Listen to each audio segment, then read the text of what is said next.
From Pacifica, this is Democracy Now! Car le patriotisme est l'exact contraire. Because patriotism is the exact opposite of nationalism. Nationalism is its betrayal. By pursuing our own interests first, with no regard to others, we erase the very thing that a nation holds most precious, that which gives it life and makes it great, its moral values.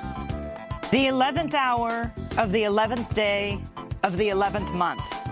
That's when World War I ended 100 years ago this weekend, while world leaders gathered in France to mark Armistice Day. French President Macron rebuked President Trump's nationalist rhetoric. Trump skipped not only the Paris Peace Forum, but a ceremony honoring American soldiers killed in France because it was raining. We speak to the historian Adam Hochschild about this weekend's centennial, the significance of World War I, and the pacifists who refused to fight in the war. Then, to mark Veterans Day, we speak with Suzanne Gordon, author of Wounds of War, How the VA Delivers Health, Healing, and Hope to the Nation's Veterans. And there is a huge threat to privatize the VA by people like the Koch brothers, by the infamous hedge fund insider trader Stephen Cohen, who's trying to set up an alternative mental health system to compete with the VA. This is a very serious moment for the VA. We'll also speak with Suzanne Gordon about the Marine veteran who massacred 12 people at a bar holding a country music night for college students in Thousand Oaks, California last week. The gunman served in Afghanistan and may have been suffering from PTSD. All that and more coming up. Welcome to Democracy Now!, democracynow.org, The War and Peace Report. I'm Amy Goodman. In California, at least 31 people are dead, more than 200 are missing as three massive wildfires fueled by easterly winds and a historic drought continue to rage. In Northern California's Butte County, the Camp Fire has become the state's deadliest in 85 years after at least 29 people died as the town of Paradise was almost completely destroyed. Recovery workers say some victims were reduced to bone fragments, raising the prospect of a much larger death toll as some 228 county residents remain unaccounted for. In Southern California, 250,000 residents of Los Angeles and Ventura counties were ordered to evacuate the Woolsey fire, including the entire city of Malibu and parts of the San Fernando Valley. The fire tore through oceanside homes as panicked residents sought to escape through a massive traffic jam along the Pacific Coast Highway. The Woolsey fire began near the Santa Ana Susana Field Laboratory, site of a partial nuclear meltdown nearly 60 years ago. California's Department of Toxic Substances Control said it did not believe the flames kicked up any radioactive materials. On Sunday, Governor Jerry Brown said the fires were driven by climate change and that California needs to learn to adapt. We're in a new abnormal, and things like this will be part of our future. And this won't be the beginning. It'll be things like this and worse. The fires are so large they can be clearly seen from space. Smoke and ash have left millions of Californians exposed to air quality rated as unhealthy or very unhealthy levels, with residents of Los Angeles, Sacramento, and the Bay Area warned against spending time outdoors. President Trump responded to the fires by blaming California officials and threatening to cut off federal aid.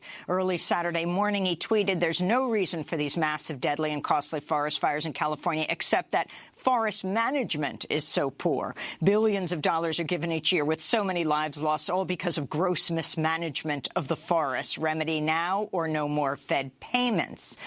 Trump's tweet drew outrage from first responders and state officials. California Professional Firefighters President Brian Rice called Trump's tweet ill-informed, ill-timed, and demeaning, adding, quote, "At a time when our every effort should be focused on vanquishing the destructive fires and helping the victims, the president has chosen instead to issue an uninformed political threat aimed squarely at the innocent victims of these cataclysmic fires." Among the Southern California communities evacuated due to the fires was Thousand Oaks, site of last Wednesday's mass shooting by a former Marine who opened fire at a country music bar, killing 12 people. New details about the shooter, Ian Long, have emerged. Former high school track coach says Long assaulted her and screamed profanities at her in high school. She described Long as a ticking time bomb who constantly lost his temper, but her attempts to have Long thrown off the track team were overruled by a senior coach who said that would compromise Long's goal of joining the Marines. Sam Tanner, who later served in the U.S. Marine Corps with Ian Long, told the New York Times, quote, "I'm not surprised someone I knew ended up doing a mass shooting. We had another guy recently committed suicide by cops in Texas. Guys struggle. We've lost more Marines in our peer group to suicide than we ever lost in Afghanistan," he said. About 17 veterans a day kill themselves. We'll speak with Suzanne Gordon, author of Wounds of War, about this later in the broadcast. In Florida, vote recounts in the U.S. Senate and gubernatorial races are underway.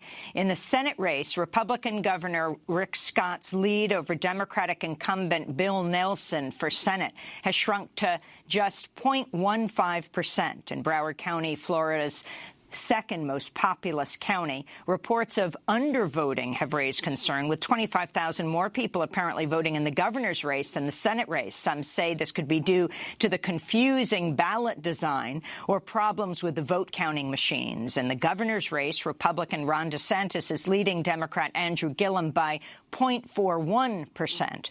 Both President Trump and Republican Governor Rick Scott have claimed with no evidence that Democrats are carrying out widespread voter fraud. This is Democrat Andrew Gillum responding to those claims on Sunday from a church in Fort Lauderdale. The governor has filed another lawsuit to try to keep the votes that were counted in Broward County just yesterday from being added to the total tally. These are legal votes. These are legal votes that have been cast. And we are right now in court fighting to have those votes counted. Gillum originally conceded his race election night, but has since retracted the concession as his opponent's lead narrowed. Florida's recounts are scheduled to be completed by Thursday. In Arizona, Democrat Kyrsten Sinema has increased her lead over Republican Martha McSally to almost 1.5% in the race to succeed Republican Senator Jeff Flake, but hundreds of thousands of more votes remain to be counted. In the Georgia governor's race, Democrat Stacey Abrams filed a federal lawsuit Sunday calling for rejected absentee and provisional ballots to be counted in a race that's still too close to call. Unofficial voting numbers put Republican Brian Kemp in the lead of 50.3% of the vote. If his lead shrinks to 50% or less, the race will go to a runoff. In Orange County, California, 15-term Republican Congressmember, former Reagan speechwriter Dana Rohrabacher, has lost his seat to Democratic challenger Harley Rouda. The Mississippi Senate race will head to a runoff later this month after neither Republican incumbent Cindy Hyde-Smith nor Democratic challenger Mike Espy received the 50% of the vote needed to declare victory. Hyde-Smith is coming under fire for a remark earlier this month during a campaign stop. In a video of the event, she's heard saying, quote, "If he invited me to a public hanging, I'd be in the front row." Hyde-Smith is referring to a local rancher in the video. Her opponent, Mike Espy, is African-American. The FBI is investigating a Florida company where Matt Whitaker, President Trump's pick for acting attorney general, once served as a paid advisory board member. Last year, the Federal Trade Commission shut down the company, World Patent Marketing Incorporated, after a number of inventors, including military veterans, said the company cheated them out of their life savings. Whitaker was paid at least $9,300 to serve on the board of World Patent Marketing and appeared in promotional videos on behalf of the company. As acting attorney general, Whitaker will oversee the FBI, which is now investigating Whitaker's former company. The growing scandal came as Democrats questioned whether Trump's appointment of Whitaker is constitutional. They also warned against any interference by the Justice Department in Special Counsel Robert Mueller's investigation. On Friday, Trump was asked if he'd spoken to Matt Whitaker about the Mueller probe before appointing him acting Attorney General. I didn't speak to Matt Whitaker about it. I don't know Matt Whitaker. President Trump's comment Friday directly contradicted a previous statement he made a month ago. This is Trump speaking on Fox and Friends on October 11th. I can tell you Matt Whitaker is a great guy. I mean, I know Matt Whitaker. Further about whether he hired Whitaker in order to end the Mueller probe, Trump attacked reporters. This is Trump being questioned by CNN's Abby Phillip. Rein in Robert Mueller? What a stupid question that is. What a stupid question. But I watch you a lot. You ask a lot of stupid questions. Abby Phillip is one of 3 prominent black women reporters Trump has attacked in recent days. Last Wednesday, Trump accused PBS reporter Yamiche Alcindor of asking a racist question at a White House news conference after she asked Trump whether he was emboldening white nationalists. Trump went on to attack April Ryan of American Urban Radio Networks, whom Trump repeatedly told to sit down Wednesday as she tried to ask a question about voter suppression. The same thing with April Ryan. I watch her get up. I mean, you talk about somebody that's a loser. She doesn't know what the hell she's doing.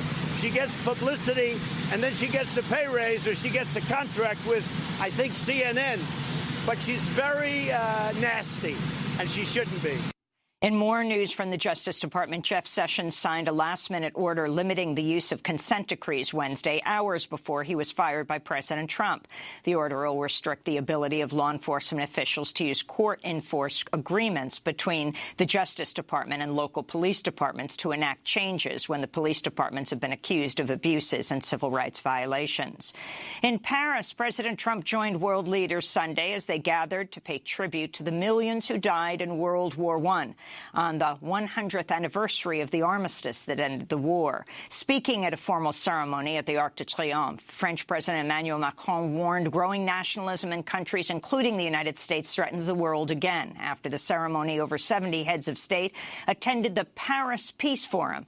President Trump was reportedly the sole head of state to skip it, returning to the U.S. shortly after it began. Trump also faced widespread criticism for his decision to cancel his visit to a U.S. military cemetery on Saturday because it was raining. After Headlines will speak to historian Adam Hochschild, whose article for The New Yorker earlier this month was headlined 100 years after the armistice. In Yemen, aid workers are warning that a U.S.-backed Saudi-led assault on the port city of Hodeidah threatens to cut off supply lines of food and medicine that are desperately needed by millions. The UN has called Yemen the world's worst humanitarian catastrophe, with some 14 million people on the brink of famine. Over the weekend, the Saudi coalition intensified its assault on Hodeidah, with reports of at least 149 deaths, including civilians, just in the past 24 hours. This is Dr. Mariam Aldagani of the group Save the Children, speaking from Hodeidah on Friday. In the last 30 minutes, there were more than 15 airstrikes. 15. I visit today Al-Amal Hospital. I saw one child, he's a teenager, he's 15 years old. He's totally paralyzed because before 3 days he was walking in the street and there is a stray bullet penetrating his neck and cut the spinal cord. He's totally paralyzed. The New York Times reports top Saudi intelligence officials close to Crown Prince Mohammed bin Salman considered a $2 billion plan to hire private intelligence operatives to assassinate prominent Iranians. The Times cited 3 people familiar with discussions about plans to kill Qasem Soleimani, the leader of the Quds Force of Iran's Revolutionary Guards Corps. The plan was reportedly discussed at a meeting arranged by George Nader, a Lebanese American who reportedly pitched the assassination plan to Trump White House officials. In Somalia's capital, Mogadishu, suicide bombers and gunmen attacked a popular hotel Saturday, killing 39 people and wounding 40 others. The militant group al-Shabaab claimed responsibility. The attack came as the Trump administration has stepped up attacks on al-Shabaab, with at least 29 airstrikes in Somalia so far this year. In the Gaza Strip, Palestinians say Israeli commandos in a civilian vehicle drove into the southern city of Khan Yunis Sunday in a clandestine raid that killed 7 Hamas members, including a commander. Israel said one of its soldiers had been killed in an exchange of fire before Israel called in tank fire and airstrikes while the commandos escaped back to Israel. After the fighting, Palestinians fired 17 rockets into southern Israel, none of which appear to have caused deaths or injuries. Meanwhile, Israel allowed the government of Qatar to provide millions of dollars in aid to pay the salaries of thousands of Palestinian civil servants who've worked for months without a full paycheck. Israel also allowed a shipment of diesel fuel, also paid for by Qatar, which has reduced the number of hours Gaza residents have spent without electricity. Even with the increased power supply, Gazans have only about 8 hours of electricity per day. And in Oklahoma City, a jury has ordered the insurance giant Aetna to pay over $25 million to the family of a cancer patient who died after she was denied cancer treatment.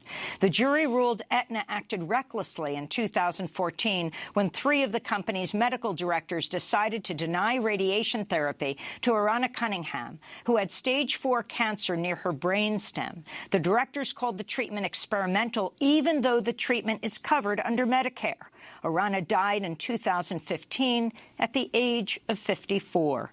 Doctors think the treatment denied by Aetna might have dramatically extended her life.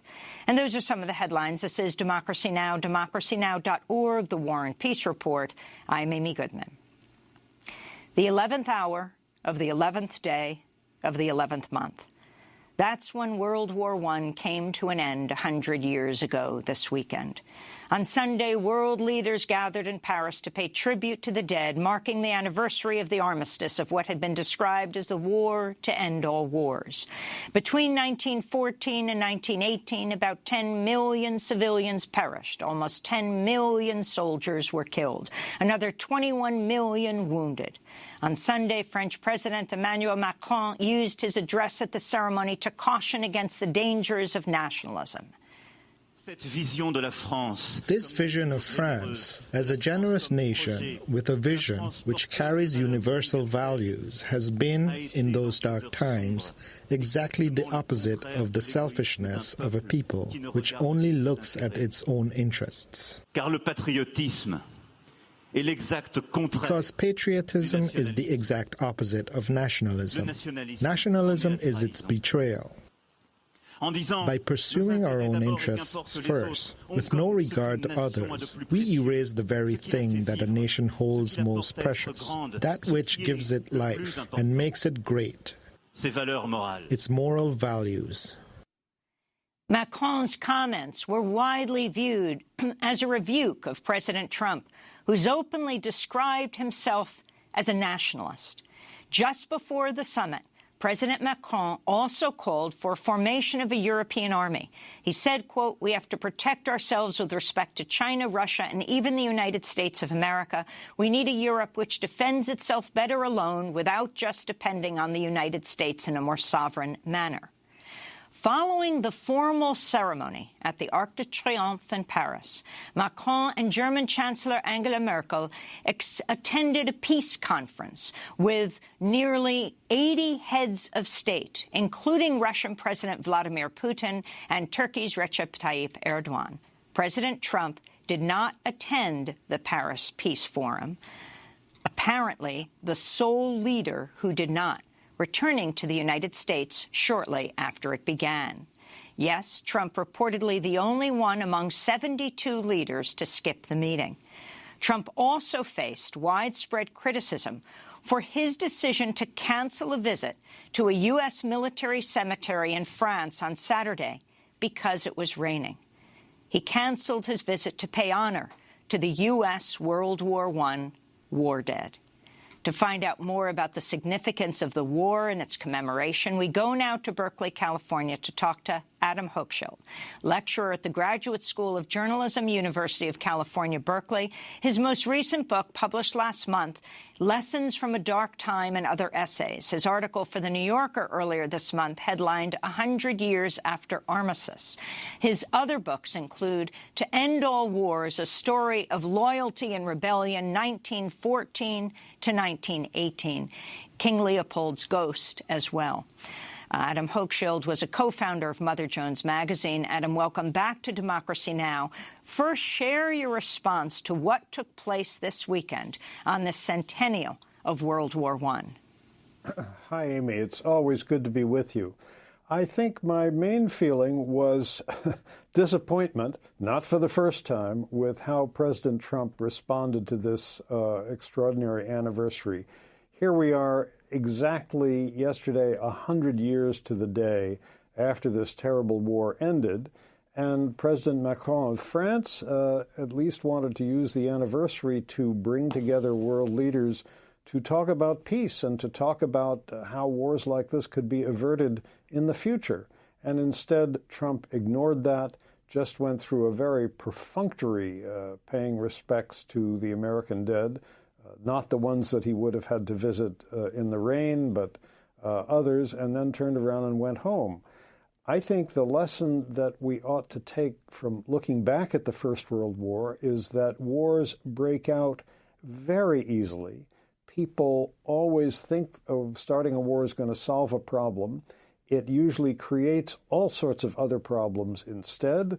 Look at what's happened with the United States ventures in Iraq and in Afghanistan. And an anniversary like this is a time for sitting down, thinking about that, talking about that, not turning your back on other world leaders and rushing home. Quite something. President Trump, on Saturday, while other world leaders visited the cemeteries of their war dead, President Trump, though it was completely planned, he said because of the rain, he wasn't going to the cemetery where how many soldiers, I think over 1,000, perhaps 2,000 American soldiers were buried. If you can talk about who these soldiers are who died in World War I. Well, these were men who volunteered and men who were drafted and who went to Europe in the last months of the war. The United States, World War I lasted for 4.5 years, from the summer of 1914 until November 11th, 1918. For the first 2.5 of those years, the United States was officially neutral, even though it was selling huge amounts of arms and armaments and ammunition and so forth to the Allied countries, Britain and France above all. But the U.S. was not involved in the fighting. Then the United States joined in the spring of 1917. It took really a little more than a year to get large numbers of American troops sufficiently trained, but starting in the summer of 1918, huge numbers of Americans, young Americans, went to France, very eager to fight, as young men so often and so tragically are all over the world. In fact, when those U.S. troops got to France, many of the men assigned to rear areas began to do what the military called deserting to the front.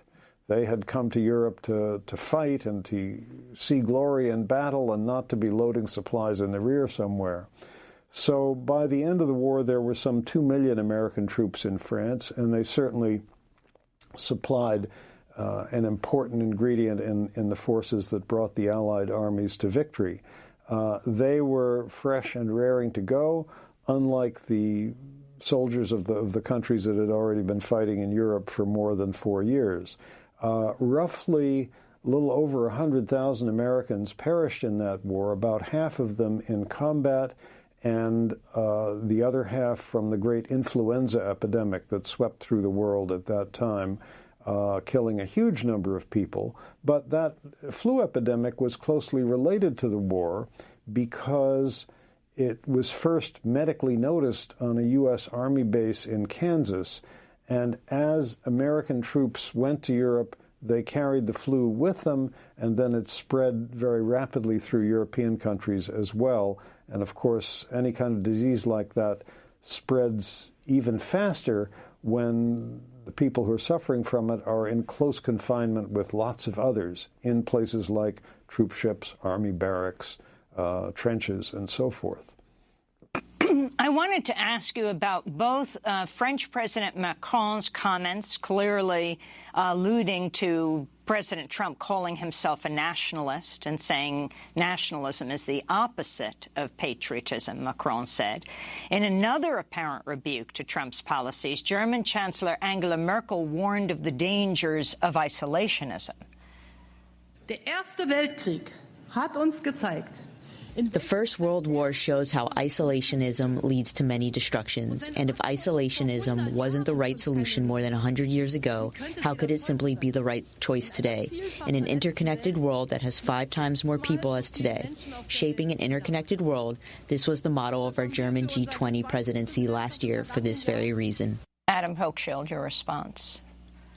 Well, you know, I liked President Macron's remarks about the difference between patriotism and nationalism. I think it's an important distinction. You know, the nationalist always thinks, my country first, my country above all. Patriotism, by his definition, I think means something subtle and more and different. It actually reminded me of something which 100 years ago, someone quite different said about patriotism. I'm thinking about Emma Goldman, the great anarchist leader, who was one of many Americans who resisted the war and was punished for it. Goldman was sentenced to 2 years in prison for organizing against the draft. And at her trial, she was accused by the prosecution of being unpatriotic. And she replied this way. I'll just read you what she wrote. Gentlemen of the jury, she asked, and of course in those days juries were all gentlemen, no ladies. May there not be different kinds of patriotism as there are different kinds of liberty? And her patriotism, she explained, was like that, and these are her words, of the man who loves a woman with open eyes. He is enchanted by her beauty, yet he sees her faults. I think that's a pretty good definition of patriotism, where you can love your country, but you are not blind to its faults, and when you see your country doing something that you think is wrong, such as joining a war that it has no business being in, you have every right to speak out.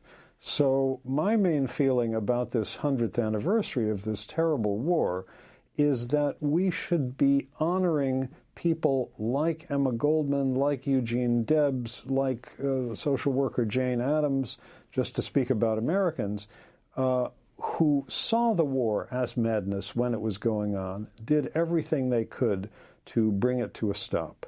You know, they were patriots also. Talk about Jane Addams, Eugene Debs, and others, the heart of your book, To End All Wars. Well, one of the things, you know, when we look back at the First World War, I think at this point, most of us would agree that if there was any one single event in the 20th century that we could reach back and magically undo, wouldn't it be the war of 1914 to 1918? Not only did it produce a colossal death toll, but it left behind a legacy of bitterness and resentment in Germany that Hitler was able to manipulate so cleverly to gain power and start an even more destructive war in the Holocaust as well. I think it's impossible to imagine the Second World War happening without the First. Well, at the time it was happening, 1914 to 1918, there were in all of the warring countries extraordinary people who saw what was happening as madness and who often refused to fight if they were young men eligible for the military, or who supported those who refused to fight. Emma Goldman, as I mentioned, was sent to jail for organizing against the draft and speaking out very strongly against the war. Eugene Debs, the great labor leader, spoke out against the war after the United States entered it, and for that he was sentenced to prison. And he was still in prison in November of 1920 when he received nearly 1 million votes for president on the Socialist Party ticket, being able to campaign only from his prison cell. Jane Addams, the pioneer social worker, also was a strong opponent of the war, and she took part in a remarkable conference of women from warring countries on both sides and from neutral nations who met in The Hague in neutral Holland in 1915 to try to talk about ways of making peace.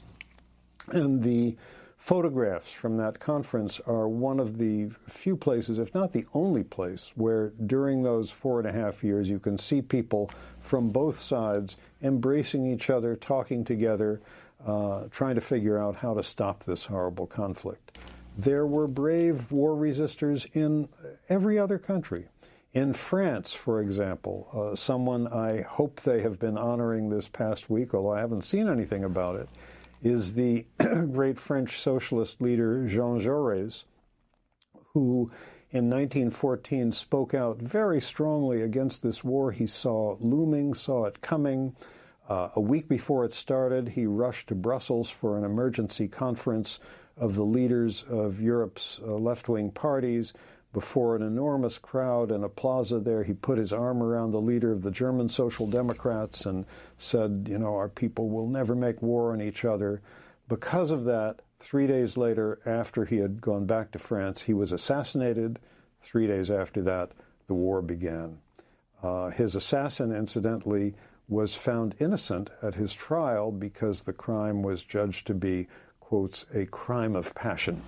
A legal gimmick that usually lets men get away with murdering women, but in this case it was put to a different use.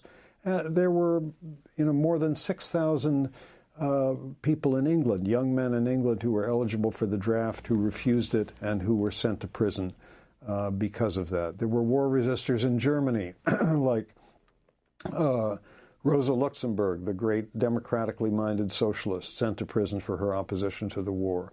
More such people in Russia. So from all of these countries, I think these are the people, as well as the veterans, who should be honored at this point. On Wednesday, French President Emmanuel Macron stirred controversy when he suggested that he would honor Marshal Philippe Pétain, along with 7 other marshals, as part of Armistice Day commemorations this weekend. During the Second World War, Pétain collaborated with the Nazis in the deportation of Jews from France. After the Second World War came to an end, he was convicted and jailed for treason. Macron clarified his remarks Thursday. I'm looking at history as it is, and as I said yesterday, there's one Marshal Pétain, who was one of the figures and one of the great soldiers of World War I. No one can erase that. So now I simply said you can't erase history. We are not the judges of history, but there was never any question of him receiving an individual commemoration. And so what I've always said and wanted to do and to be done is for the army marshals to be remembered and for there to be no individual commemoration for Pétain, as has been the case since former President Jacques Chirac's time. Adam Hochschild, if you could talk about Pétain and the role he played from World War I to World War II, and how you believe World War I, the way it ended, led to World War II. Right. Well, Pétain was sort of an odd case because he was a great military hero in World War I, and then in World War II, he, of course, became the leader of the French regime that collaborated with the German occupiers, most notoriously in assisting them in rounding up the Jews of France and Jews from other countries who had tried to take refuge in France and shipping them off to the death camps. So a very controversial figure and a strange person to pick to honor. In the First World War, one reason that Pétain was a military hero was that he suppressed successfully a widespread mutiny in the French army. In 1917, tens of thousands of French soldiers refused orders to take part in new attacks. They had just been through a fruitless offensive where some 30,000 French soldiers were killed, one of these typical World War I attacks where soldiers were ordered to climb out of their trenches and advance into machine gun fire and just get mowed down by the thousands. Mutinies spread through the French army. Soldiers refused to attack. One group of soldiers hijacked a train and tried to drive it back to Paris. Other soldiers said, we're not going to leave our trenches, but we will be here to defend France, but we're not going to take part in any attacks. This was the greatest such catastrophe to hit the Allied armies in the West, and Pétain was brought in and with a mixture of carrot and stick managed to suppress the mutinies. He had some mutineers shot, many others were sentenced to death, and then he reprieved their sentences, so they felt grateful to him to be able to be allowed to live. He improved the food sent to the army. He granted people leave on a more regular basis, and basically things got calmed down, although the French army did make no more of those absolutely suicidal attacks. So that was really his role. Your other question, Amy, was about how the First World War led to the Second, right? Yes. Yeah. There were a couple of peculiar things about the way the First World War ended. I think there's no way it could have ended well when you had so many people killed. Germany lost 1.8 million soldiers killed, France 1.4 million, Britain 750,000, close to 2 million in Russia. Every nation felt deeply bloodied and deeply wounded, hurt, losing all these sons, husbands, brothers. And there were many civilian casualties as well. But one peculiar thing about how the war ended was that because of the tightly controlled propaganda apparatus, especially on the German side, the German people in the last months of the war really had no idea that their army was losing. It was easy not to realize that because the fighting was still taking place almost entirely outside of Germany. The German army, even though it had retreated a couple of hundred miles, it was still in France and Belgium by November of 1918.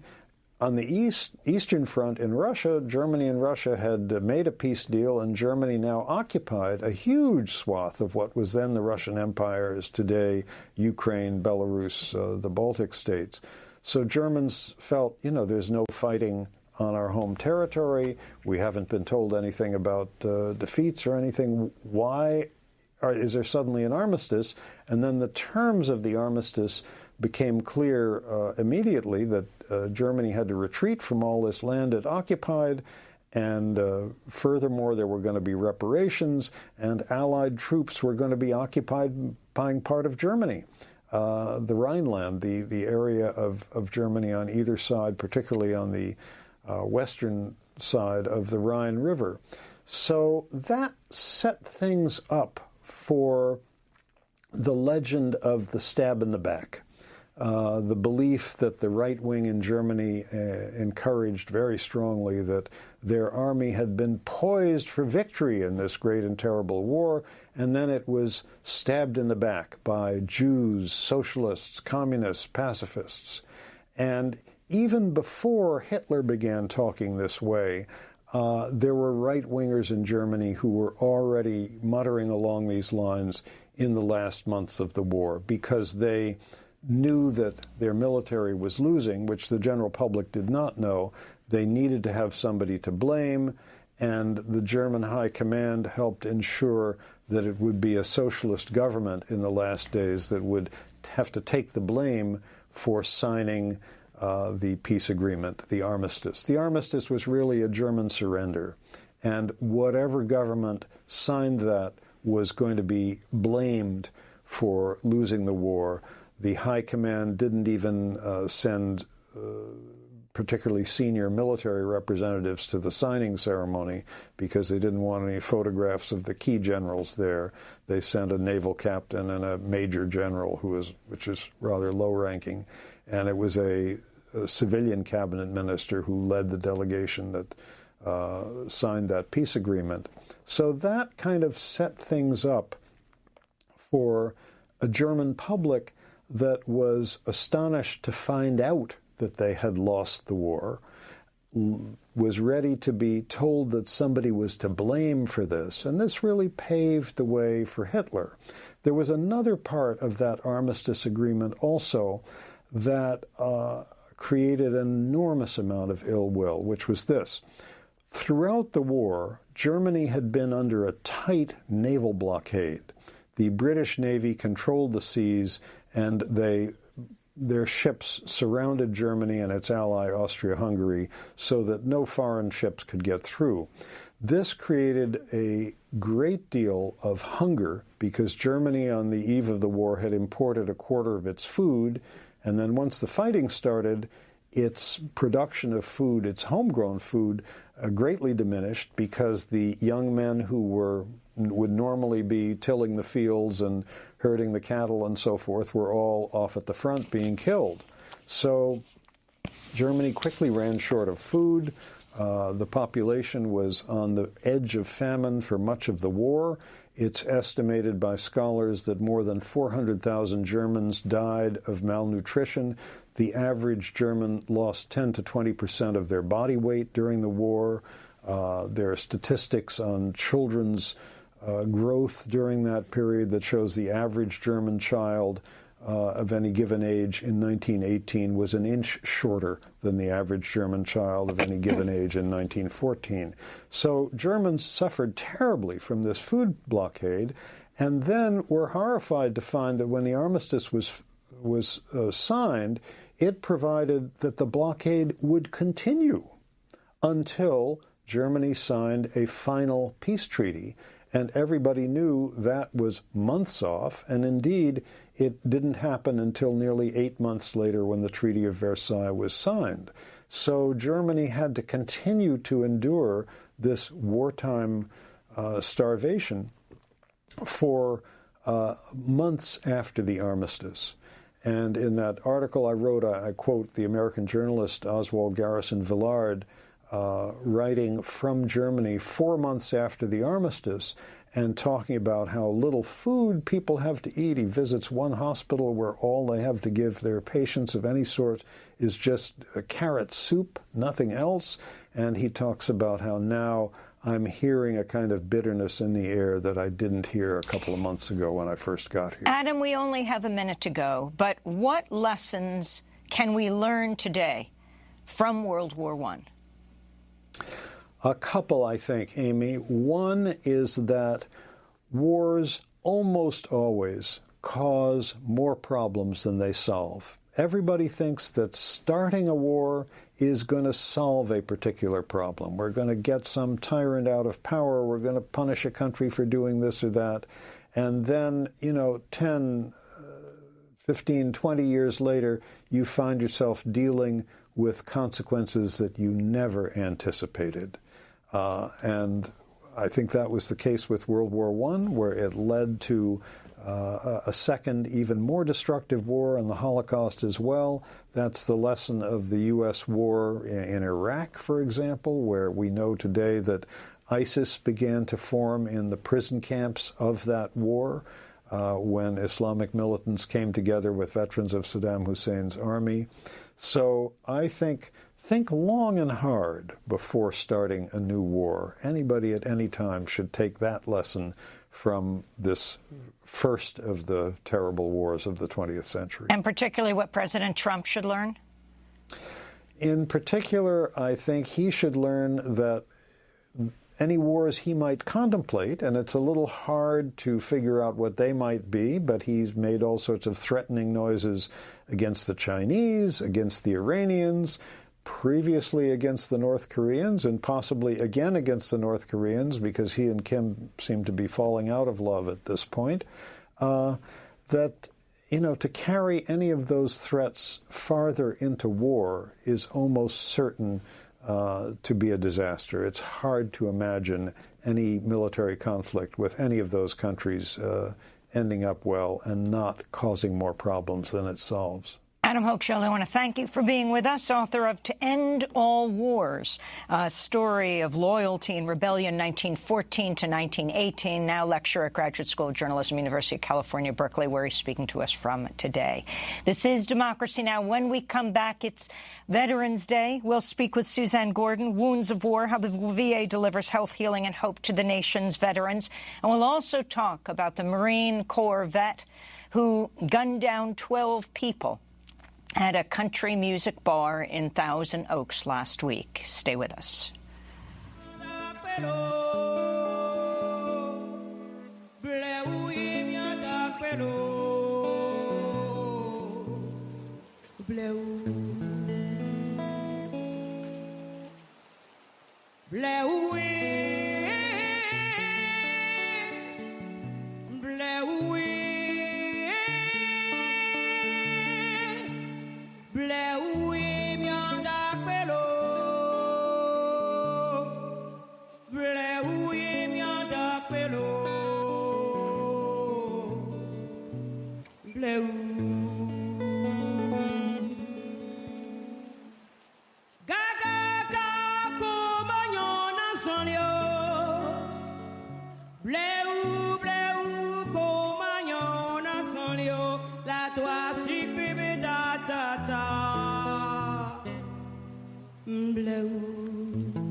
Angelica Jo performing Sunday at the Paris ceremony marking the armistice that ended World War I. The song was written by Belleblot of Togo, a former French colony. It honors the memory of African soldiers who died in the war over a century ago. This is Democracy Now! I'm Amy Goodman.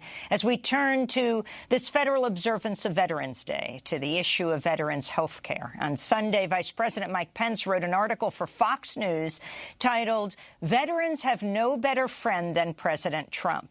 Pence touted Trump's record on veterans' health, writing, "President Trump has signed the most substantial veterans' health care reform in a generation, making veterans' choice a permanent part of American law. Today, our veterans have access to the real-time, world-class care they've earned, whether at a private health care provider or the Department of Veterans Affairs. This law will also improve the VA's ability to recruit and retain quality health care professionals, give veterans access to walk-in care, and expand health care choices, including options for telehealth and mental health services." The vice president wrote. Critics of the law say it's an attempt to drain the Veterans Health Administration of needed resources, eventually forcing the privatization of the system. Meanwhile, the issue of veterans' mental health was raised again last week after a former Marine opened fire at a country music bar last week in Thousand Oaks, California, killing 12 people, mostly college students. Police have identified the gunman as 28-year-old Ian David Long, a Marine veteran who deployed to Afghanistan and had a history of mental health issues, including possibly PTSD. Sam Tanner, who served in the U.S. Marine Corps with Ian Long, told the New York Times, quote, "I'm not surprised someone I knew ended up doing a mass shooting. We had another guy recently committed suicide by cops in Texas. Guys struggle. We've lost more Marines in our peer group to suicide than we ever lost in Afghanistan," he said. Earlier this year, Long was evaluated by mental health professionals after police responded to a disturbance at his home where he lived with his mother, but he was cleared by the specialists. Clearly, his neighbors said his mother was afraid of him. For more, we're joined by award-winning journalist and author Suzanne Gordon. Her new book, Wounds of War, How the VA Delivers Health, Healing, and Hope to the Nation's Veterans. She recently wrote an article for the New York Times headlined, "By Protecting Veterans' Health, You May Protect Your Own." Welcome to Democracy Now!, Suzanne. You wrote this piece, "By protecting veterans' health, you may protect your own." Explain. Well, the Veterans Health Administration doesn't just care for veterans and give innovative, state-of-the-art care to the nation's military veterans. It also conducts research, the shingles vaccine, the nicotine patch, the first liver transplant that helps all Americans. I thank the VA for my shingles vaccine, for example. It also teaches about 70% of American physicians in training. It teaches nurses, psychologists, social workers, and it develops models of clinical care that really help us all. I mean, I've never seen teamwork practiced so thoroughly as I have in VA hospitals, and I've been covering private sector healthcare for almost 35 years. The end-of-life care and palliative care it gives to patients with cancer and other diseases that will end up in their deaths is really amazing. The VA practically invented the field of geriatrics. I mean, I live in Northern California, and Kaiser, which is a system that is very close to the VA but nowhere near as good as it, in my view, has a handful, if any, geriatricians to deal with an aging population. So the VA continues to innovate. I mean, right now they're doing a Million Veteran program in order to look at the impact of genes on health.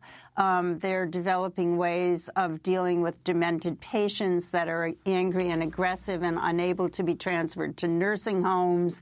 I watched one program where a World War II veteran was terrified when they opened the window shade because he thought, speaking of the armistice, he thought that the Nazis were coming in the window, and they taught the nurses and the aides how to deal with this veteran without using any kind of restraints, and were able finally to get him into a nursing home. And they had calmed him down so much that when I walked in the room one day after seeing him the other day in a very agitated state, he came up to me and he asked me how I was and kissed my hand.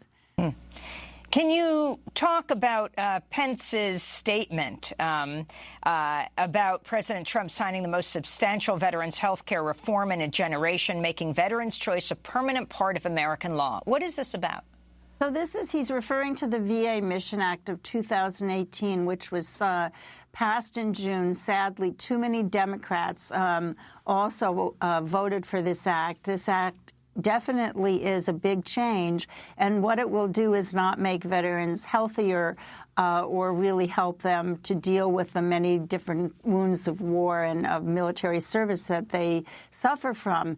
It's going to starve the VA of resources. I mean, it allows many more veterans to go into private sector hospitals and doctors and mental health providers and so forth, who various studies show are not familiar with their many very specific problems. Every dollar that is paid to the private sector will come out of the VHA budget, the Veterans Health Administration budget.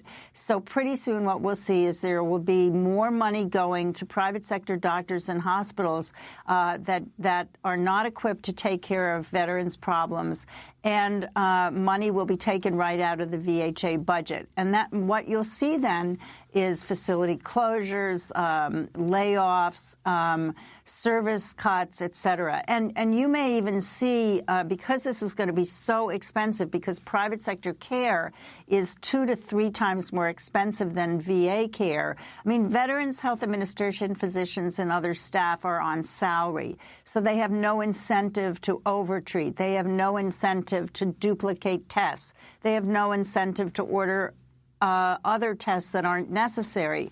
And so the costs are going to rise. And I think what we're going to see is that there will be cuts in eligibility in which veterans are eligible for this care, and cuts in which services they're eligible for. And this is the veteran, it's called the VA Mission Act, and I think it's all about killing the mission of the VA, which is to give high-quality care to the kind of veterans that come back from war with serious problems, like Adam Hochschild described in the earlier segment, and the kind of mental health and pain problems and other problems that so many veterans suffer from. Suzanne Gordon, we're going to just break for 30 seconds, then come back, and I want to ask you about Ian Long, the alleged shooter in the Thousand Oaks case, who gunned down 12 people, mainly college kids. He's a Marine Corps vet. Stay with us.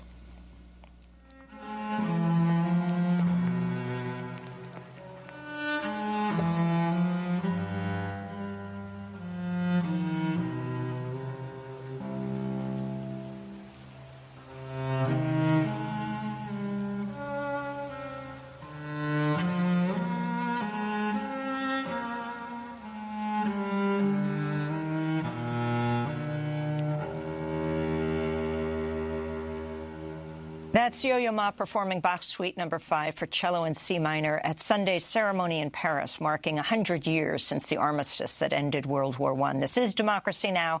I'm Amy Goodman. The issue of veterans' mental health raised again last week after a former Marine opened fire at a country music bar in Thousand Oaks, California, killing 12 people, mostly college students.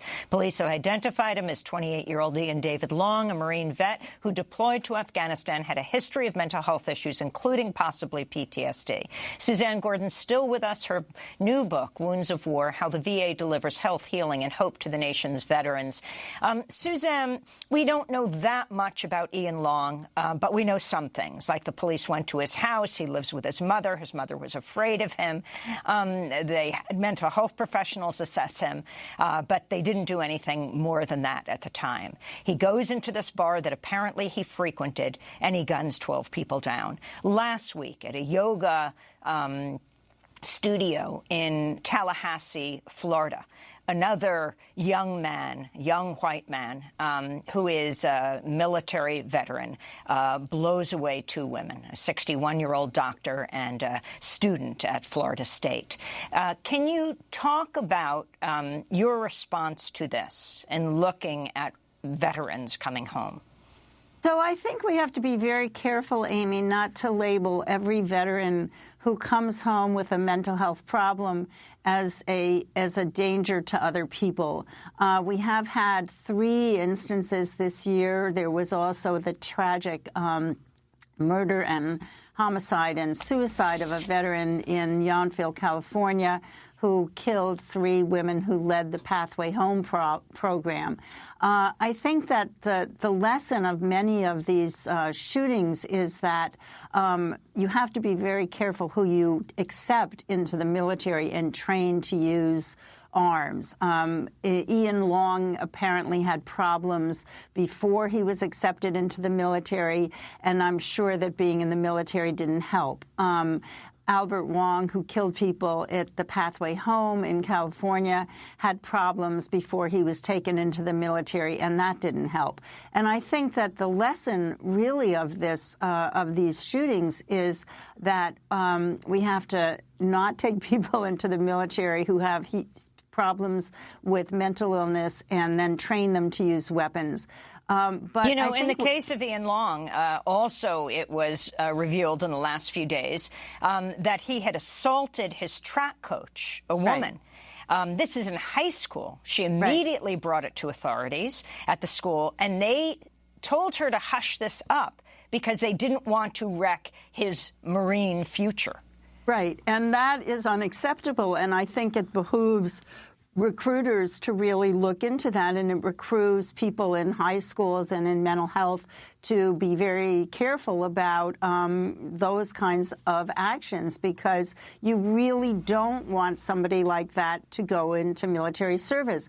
But I think the real issue here is what the Veterans Health Administration does to help people so that we don't have those kinds of attacks. I mean, and also we again have to be very careful not to stigmatize every veteran who has a mental health condition and look at them as a potential serial killer. I think most of the veterans who I've met really only hurt themselves. And one of the really most important lessons I learned when I was spent 6 years researching wounds of war is how many veterans don't get help. And that kind of socialization not to get help when you have a mental health problem or a substance abuse problem begins in our broader society. It's continued in the military. The military continually socializes people not to ask for help because they're weak. Many people feel it will end their careers in the service. Then they get out of the service with many problems. Sometimes they don't admit when they're separating from the service that they have a problem, because if they admit they have a problem, they're put on a medical hold and it will delay their discharge. And then they come into the broader society, and there's a lot of stigma against mental illness and and getting help. And I've been really impressed by the Veterans Health Administration. They have hundreds of videos of veterans begging other veterans to get help. They have peer support programs where veterans who have had mental health or substance abuse Suzanne Gordon, problems. we have to wrap up the show, but we want to ask you to stay with us, and we'll post online under web exclusives at democracynow.org. Suzanne Gordon's new book is called Wounds of War, and that does it for our show. Democracy Now! Is internship job openings. Go to democracynow.org. I'm Amy Goodman. Thanks so much for joining us.